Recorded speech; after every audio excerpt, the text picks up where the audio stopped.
आइए हम अपने न्यायपालिका और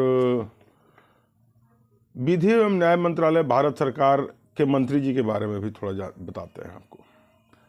पटना हाई कोर्ट का जंगली न्याय और नीतीश बाबू का जंगल राज तो हम दिखाए ही बताए ही आपको। बहुत उससे जुड़े हुए बहुत सारे प्रमाण भी हैं जो हाई कोर्ट पटना में पड़े हुए हैं और जिसके लिए हम बार बार चीफ जस्टिस ऑफ इंडिया महोदय को भी आवेदन दे रहे हैं कि मौलिक अधिकारों का हनन कब तक होता देखते रहेंगे आप, जबकि आपके पास सारे प्रमाण हैं।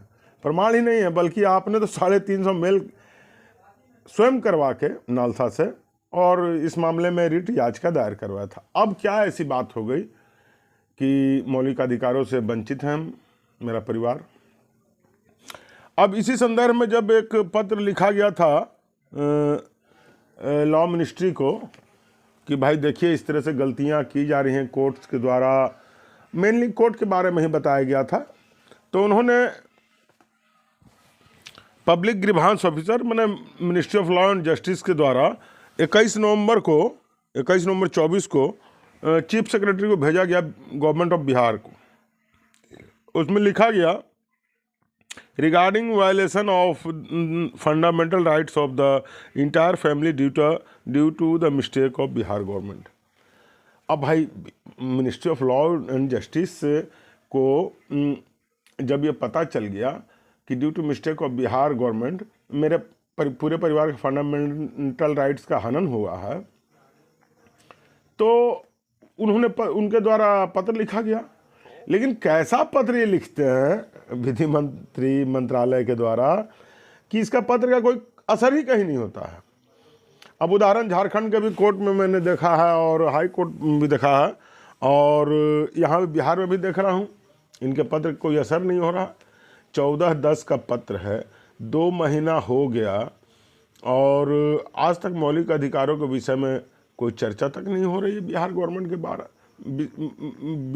के द्वारा।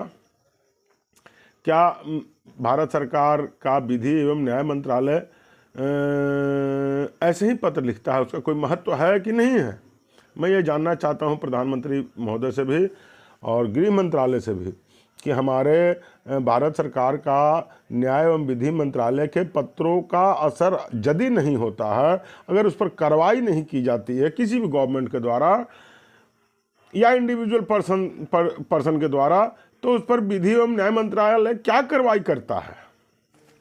कोई सीमा तो होगी कि उसके पत्रों पर कितने दिनों तक किसी गवर्नमेंट ऑफिशियल्स को काम करना है या इंडिविजुअल को करना है, कोई समय सीमा देंगे? या लिख दिए पत्र अब जिंदगी भर काम हो नहीं हो, इससे विधि मंत्रालय को कोई फर्क नहीं पड़ता है? तो माननीय, मैं बार बार कह रहा हूँ कि अर्जुन मेघवाल जी को हटाइए, नहीं तो न्याय व्यवस्था चौपट हो जाएगा। ऐसे ही अंधेर नगरी चौपट वाला हाल बना दिए हैं न्यायपालिका का। इसलिए मैं इस पत्र को फिर लगाऊंगा भी और दिखाऊंगा आप लोग को कि देखिए law and ministry government of India के द्वारा पत्र लिखा जाता है और उस पत्र पर कोई गवर्नमेंट या कोई कोर्ट वैल्यू नहीं देता है। तो ऐसे पत्रों को लिखने क्या मतलब है? और यदि अगर लिखा गया और उस पर कार्रवाई नहीं होती है तो लॉ एंड मिनिस्ट्री क्या करेगी? धन्यवाद।